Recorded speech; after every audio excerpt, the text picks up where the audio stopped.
আর মাত্র 30 দিন বাকি। এই লাস্ট 30 ডেজে আইবি প্রিপারেশনের জন্য কি করবে? এই 30 দিনটাকে যদি আমরা 4টা সেগমেন্টে ভাগ করতে পারি তাহলে আমাদের প্রিপারেশন নেওয়া অনেকটা ইজিয়ার হয়। সো আমরা প্রথম 10 দিন দিব ম্যাথকে।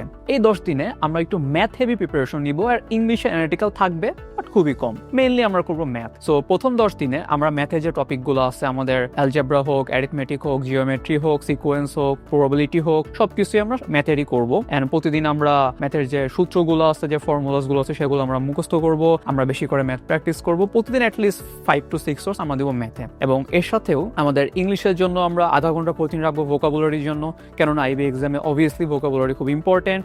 আর 1 ঘন্টা আমরা রাখতে পারি আমাদের আরসি এর জন্য, কেননা আরসি করতে আসলে প্রচুর সময় নষ্ট হয়। সো আমি যদি বেশি করে প্র্যাকটিস করে ফেলি তাহলে কিন্তু এই জিনিসটা আমরা আসলে টাইম কনজিউমেশনটা কমিয়ে আনতে পারবো। আর তার সাথে আমরা প্রতিদিন করতে পারি 30 মিনিটসের মতো অ্যানালিটিক্যালে কিছু একটা, হতে পারে 1টা বা 2টা পাজেল, হতে পারে আমি 10টা ক্রিটিক্যাল রিজনিং করলাম, জাস্ট এই টপিকগুলো। এর পরের 10 দিন আমরা রাখবো ইংলিশের জন্য।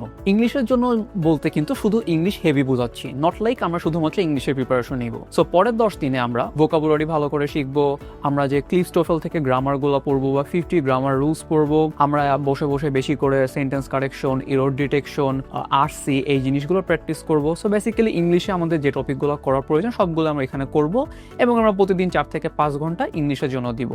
এবং একই সাথে হচ্ছে আমরা ম্যাথের জন্য প্রতিদিন 1 ঘন্টা দিলাম, যেখানে আমরা জাস্ট ইম্পর্টেন্ট যে সূত্রগুলো আছে বা ইম্পর্টেন্ট যে ফ্ল্যাশ কার্ডগুলো আমরা তৈরি করব, অথবা যে ম্যাথগুলো বারবার আসছে আমরা যদি পাস্ট ইয়ারের কোয়েশ্চেন্সগুলো দেখি আমরা অবশ্যই বুঝতে পারবো কোন চ্যাপ্টার থেকে বেশি আসতেছে, সেই ইম্পর্টেন্ট জিনিসগুলো প্র্যাকটিস করব। অ্যান্ড অবভিয়াসলি সাথে আমাদের 30 মিনিটস থাকবে হচ্ছে অ্যানালিটিক্যালের জন্য, যেখানে আমরা পাজেল অথবা এরর ডিটেকশন বা ডাটা সাফিসিয়েন্সি প্র্যাকটিস করব। এর পরের 5 দিন আমরা দিব অ্যানালিটিক্যালের জন্য। সো পরের 5 দিন আমরা জিআরই বিগ বুক হোক অথবা আমাদের জিম্যাট ক্লাব হোক, এই 2টা বই থেকে আমরা যত বেশি সম্ভব পাজেল, ক্রিটিক্যাল রিজনিং এবং ডাটা সাফিসিয়েন্সি 3টায় প্র্যাকটিস করব। মানে এখানে আমরা অ্যানালিটিক্যালে প্রতিদিন 4 থেকে 5 ঘন্টা টাইম দিব, এবং একই সাথে অবভিয়াসলি আমাদের 1 থেকে 1.5 ঘন্টা ইংলিশের জন্য এবং 1 ঘন্টা ম্যাথের জন্য আমরা দিব। এভাবে আমাদের এই 25 দিনের ভিতরে কিন্তু 3টা সাবজেক্টই ঠিক মতো আমাদের কভার হয়ে গেছে। এই 25 দিনে তোমাকে নিজেকে প্রিপেয়ার করা কিন্তু শেষই হয়ে গেছে, কিন্তু তোমাকে দেখতে হবে তোমার প্রিপারেশনটা আসলে কেমন হয়েছে। সো লাস্ট 5 দিন তুমি আসলে যেটা করবা, নতুন কোনো কিছু শিখবা না, নতুন কোনো কিছু প্র্যাকটিসও করতেছো না। লাস্ট 5 দিন তুমি যত বেশি সম্ভব পরীক্ষা দেওয়ার ট্রাই করবা।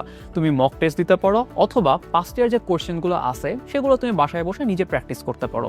এবং শুধু প্র্যাকটিস করাটাই কিন্তু শেষ না, প্র্যাকটিস করার পরে তোমাকে মিলিয়ে দেখতে হবে তুমি আসলে সঠিক সময়ের মধ্যে কতটা প্রশ্ন সঠিক করে বলতে পারছো বা সঠিক করে অ্যান্সার দিতে পারছো। অ্যান্ড তোমার যে ভুলগুলো যাচ্ছে সেগুলো তোমার নিজেকে শুধরাতে হবে।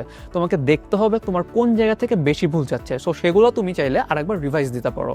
অ্যান্ড এভাবে তুমি নিবে তোমার ফুল প্রিপারেশন। অ্যান্ড এটা বাদেও আমি তোমাদেরকে একটা টিপস দিতে পারি যে তোমরা এখানে ফ্ল্যাশ কার্ড জিনিসটা কিন্তু আসলে আমার পার্সোনালি অনেক কাজে দিয়েছেন, তোমাদের অনেক কাজে দিবে।